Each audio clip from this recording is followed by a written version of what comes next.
Alrighty, welcome to this short video explaining how to install pistons into a block or liners correctly without damaging the rings.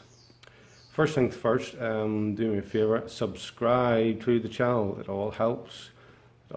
Gets the word out on the videos. Hit the thumbs up like button down below there. And if you're not already subscribed, please subscribe and leave a comment on the video once you've watched it.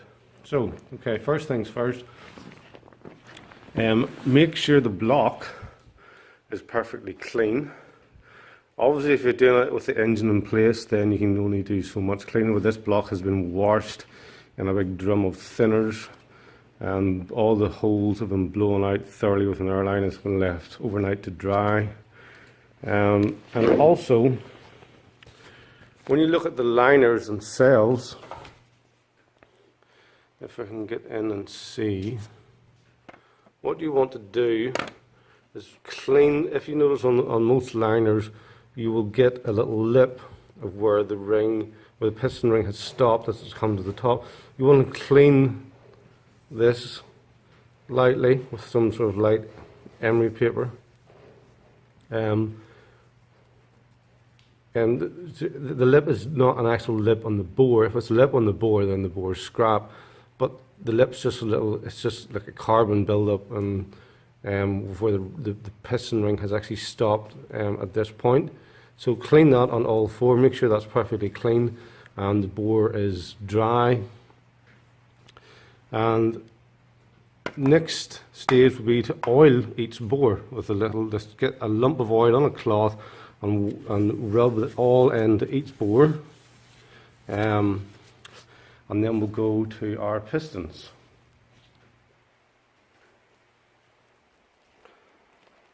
Okay, so here we have our piston. The conrod just clamped in the vise and fitted your new rings. So spacing the rings apart, each ring will have a gap, obviously. We want to put the gaps as far apart as possible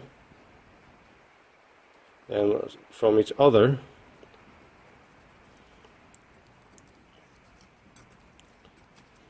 So put that one round there.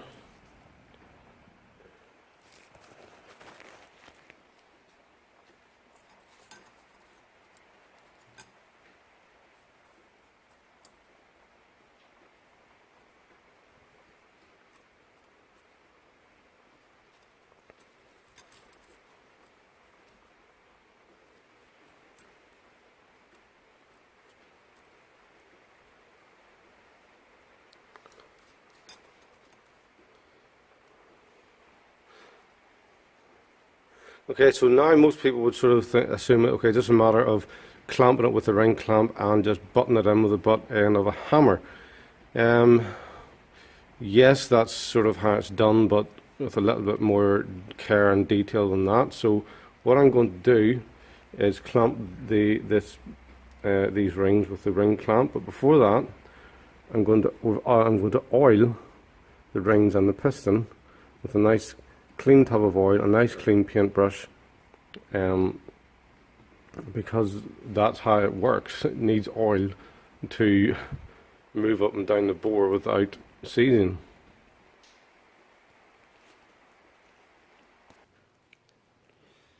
Okay, so we have our piston well oiled around the rings, and we've clamped it with our ring clamp. We've now set it just in place into its liner.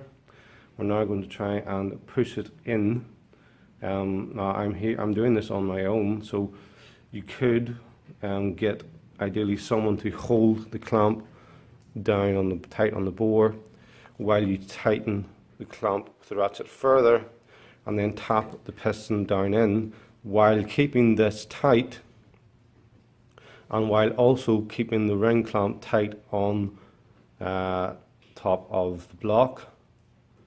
And the piston should slide in without a great deal of effort. You shouldn't have to hammer it. If you have to hammer it, something's wrong. There's something caught. don't hammer it in, you'll break the rings. So I'm going to attempt to do this. I've done this loads of times on my own. What I do is actually use my foot here to hold it down, tighten this, and then with the other hand tap it in with a hammer. So I'll have to pause the video once again to do this.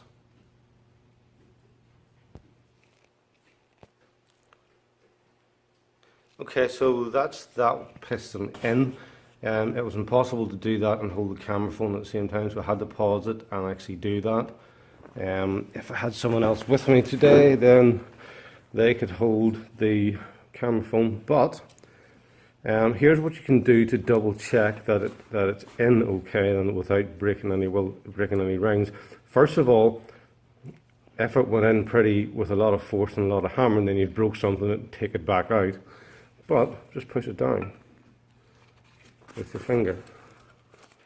Tip the block on its end and just work it up and down.